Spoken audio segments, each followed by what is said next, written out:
Hello students and welcome back to our channel excellent learning point. तो बच्चों, आज की इस वीडियो में हम क्लास 10th का वर्कशीट नंबर 58 डिस्कस करने जा रहे हैं। ये हमारी गणित की वर्कशीट है बच्चों। और आज जो हमारा टॉपिक है वो है ठोस आकृतियों के संयोजन का आयतन। अब बच्चों, यहाँ पर आयतन का मतलब क्या है? देखो, आयतन क्या होता है, मैं एक एग्जाम्पल लेके आपको बताता हूँ कि सपोज ये मैंने एक साइड में कटोरी बनाई, ठीक है। अब इस कटोरी में बच्चों कितना पानी अट सकता है, ठीक है। कितना पानी इसमें भरा जा सकता है, अट सकता है, रखा जा सकता है, वो सारी चीज़ें किसकी वजह से हम कैसे हम निकाल सकते हैं, तो वो हमारा क्या है, आयतन। ठीक है। अगर मैंने इस कटोरी का आयतन निकाल लिया तो मैं बता सकता हूँ कि इसमें हम इतना लीटर पानी डाल सकते हैं, ठीक है।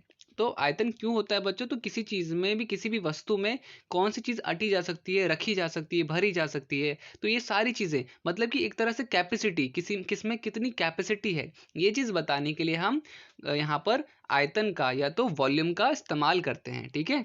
तो देखो, इतने सारे आपको आकृति दिख रही है, सारी जो आकृति आपको दिख रहे हैं, ये सारे के सारे ठोस जो भी आपको दिख रहा है यहाँ पे, तो ये सारी चीज़ें क्या हैं, ये सारी आकृतियाँ हैं और इन सब के कुछ ना कुछ वॉल्यूम के फॉर्मूले हैं। सबसे पहला इसका बच्चों वी से बच्चों ये वॉल्यूम होता है, मतलब कि आयतन। तो ये क्या है, घनाभ का क्या होता है, length into breadth into height.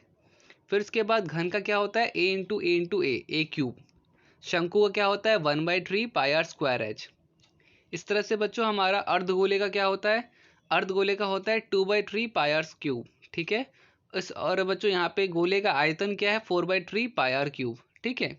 तो इस तरह से बच्चों सारी चीज़ें हमारी कुछ यहाँ पर आपको ध्यान रखना है और ये करना है। अच्छा, यहाँ बेलन का आपको गायब कर रखा है इन्होंने, मैं बता देता हूँ आपका क्या होता है इसका।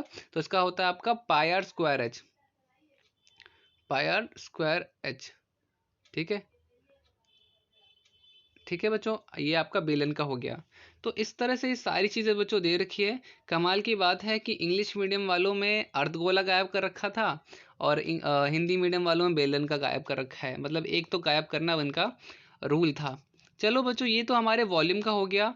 अब देखो, वॉल्यूम अगर हमारा हो गया तो ज़रा कुछ क्वेश्चंस देख लेते हैं। क्या है क्वेश्चन?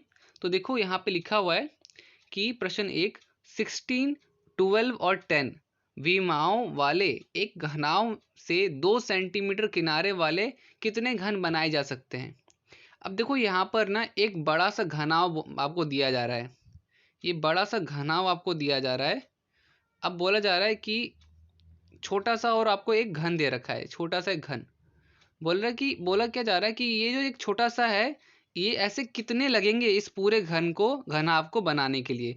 ये जो छोटा सा घन दे रखा है आपको, इससे आपसे पूछा जा रहा है कि ये कितने लगेंगे, ये कितने घन लगेंगे ताकि हमारे ये पूरा एक घनाव बन जाए, बन जाए या बना दे। तो देखो बच्चों, इसका आंसर क्या होगा? तो बच्चों देखो, यहाँ पर हमारा प्रश्न एक का उत्तर क्या होगा? तो देखो, हम पहले इस घन का आयतन निकालेंगे, छोटे वाले घन का। तो ये देखो, टू टू दे रखा था, तो हमने क्या किया, घन का आयतन का फॉर्मूला क्या होता है, सूत्र क्या होता है, तो ए इंटू ए, तो वो क्या होता है, ए क्यूब। टू इंटू टू कितना होगा बच्चों? तो दो से दो गुना करोगे 4, और 4 दूनी 8, ठीक है। ये 8 हो जाएगा, आपका घन का आयतन कितना हो जाएगा, 8 हो जाएगा। अब बड़े वाले का बच्चों हम निकालते हैं, बड़े वाला घनाभ का आयतन। घनाभ का आयतन क्या होता है, length into breadth into height. 16 into 12 into 10। बच्चों, आप इसे मल्टीप्लाई करोगे, आपके पास क्या आ जाएगा, 1920 सेंटीमीटर क्यूब। अब हमसे पूछा जा रहा था कि ये जो छोटा सा घन दे रखा है, ऐसे कितने घन लगेंगे कि ये इतना बड़ा क्यूबॉइड हमारा जो घनाभ है ये बन जाए, ठीक है। अब देखो, आप ही बताओ कि ये छोटा सा जब इधर आएगा तो एक और लगेगा, एक और लगेगा, इस तरह से लगते जाएगा, तब जाके जो आपके जितने भी होंगे, मतलब कि 50 हो 60 हो, इतने क्यूब लग करके ये पूरा एक क्यूबॉइड बनेगा, मतलब कि इतने घन लगकर ये पूरा घनाभ बनेगा। तो यहाँ पर हम कैसे निकालेंगे? तो घनों की संख्या बराबर घनाभ का आयतन, आपको डिवाइड करना है घन का आयतन, ठीक है। घनाभ का आयतन डिवाइड बाय घन का आयतन। तो 1920 भाग 8 आपका कितना हो जाएगा, 240। तो बच्चों 240 घन लगेंगे इस पूरे, ऐसे बच्चों ये ऐसे छोटे छोटे 240 घन लगेंगे, तब जा करके इतना बड़ा घनाभ आपका बन सकता है, ठीक है। तो ये तो हो गया बच्चों हमारा प्रश्न एक। अब देखते हैं सेकंड क्वेश्चन क्या दे रखा है। तो बच्चों अब प्रश्न 2 जो है आपका, वो देखो एक शंकु के आकार का ठोस समान आधार वाले अर्धगोले पर खड़ा है। तो देखो अब यहाँ पे क्या, यहाँ तक क्या समझे आप कि एक शंकु के आकार का ठोस समान आधार वाले अर्धगोले पर खड़ा है। एक शंकु है बच्चों आपका, जरा मैं अच्छे से बनाता हूँ। एक शंकु है और वो किस पर खड़ा है, तो वो एक अर्धगोले पर खड़ा है कुछ इस तरह से। ठीक है, वापस से बनाता हूँ। एक शंकु है आपका और उस ये किसके ऊपर, किसके आधार पर खड़ा है, तो एक अर्धगोले के आधार पर खड़ा हुआ है इस तरह से। ठीक है, अब बोला क्या जा रहा है कि जिसकी त्रिज्या 1 है और शंकु की ऊंचाई उसकी त्रिज्या के समान है। मतलब कि आपकी ऊंचाई जो है वो त्रिज्या और ऊंचाई आपस में क्या है, बराबर है। और त्रिज्या कितने सेंटीमीटर की, 1 सेंटीमीटर की है। आपसे बोला जा रहा है कि ठोस का आयतन ज्ञात कीजिए। ठीक है, अब ठोस का आयतन कैसे होगा, तो देखो बच्चों आते हैं अपने आंसर शीट पे। तो जैसा कि आपको यहाँ पर दिख रहा होगा कि ये आपका अर्धगोला हो गया, ये हमने बना दिया। और इसके ऊपर क्या है, इसके ऊपर शंकु है हमारा। ठीक है, तो ये तो हमने बना दिया।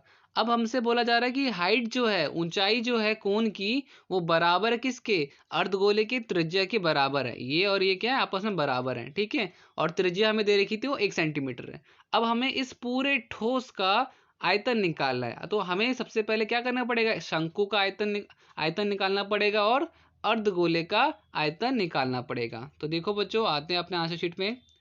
ठोस का आयतन, अर्धगोले का आयतन प्लस शंकु का आयतन। ठीक है, अर्धगोले का क्या होता है बच्चों सूत्र, 2/3 pi r cube, 1/3 pi r square h. ठीक है बच्चों, इन दोनों के बाद अब देखो आर की वैल्यू क्या दे रखी है, आर की वैल्यू 1 दे रखी है, 1 का क्यूब कर दिया। यहाँ आर स्क्वायर दे रखा है 1 स्क्वायर, एच की वैल्यू भी क्या है 1 है। अब बच्चों 1 को आप कितने से भी मल्टीप्लाई कर दो, वो वही चीज़ आ जाती है। मतलब कि अगर 1 into 1000 करूंगा तो 1000 आ जाएगा, 1 into 200 करूंगा तो 200 आ जाएगा। मतलब कि 1 की यहाँ पे कोई खास वैल्यू नहीं होती मल्टीप्लाई करते करते वक्त। तो यहाँ पे 1 से जो बच्चों इन सबसे मल्टीप्लाई होगा तो सेम यही चीज़ आ जाएगी। ठीक है, 2/3 पाई और 1/3 यहाँ पर, और पाई की वैल्यू पाई। और देखो 1 से 1 ही रह जाएगा ये सारा। ठीक है, सेम बच्चों 1 के ऊपर पावर 100 क्यों ना हो जाए और 1 के ऊपर पावर 3 क्यों ना हो जाए, वो रहेगा तो 1 ही ना। ठीक है ना, तो कितनी भी पावर हो आंसर आपका 1 ही आएगा। तो देखो यहाँ पर हमारे पास बचता है 2 पाई/3 और यहाँ पे बचता है पाई/3। ठीक है, अब यहाँ पे 3 जो है हमारे पास एलसीएम आ जाएगा, 2 पाई अपॉन में आपका क्या कहते हैं पाई आ जाएगा, मतलब कि 3 पाई अपॉन में 3, तो ये कट जाएगा हमारा। ठीक है, हमारे पास क्या बचेगा, ठोस का आयतन क्या हो जाएगा हमारा, ठोस का आयतन वो हो जाएगा बराबर पाई सेंटीमीटर क्यूब। ठीक है, तो पाई की वैल्यू आप लिख सकते हो 22/7, ये आपका आंसर हो जाएगा। ठीक है, तो उम्मीद करता हूँ बच्चों सारी चीज़ें आपको समझ में आई होंगी।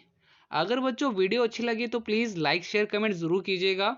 समझ में अगर आपको सारी चीज़ें आई तो प्लीज़ लाइक शेयर कमेंट ज़रूर कीजिएगा। आज की वीडियो में इतना ही, मिलते हैं नेक्स्ट वीडियो में, तब तक के लिए bye bye and take care.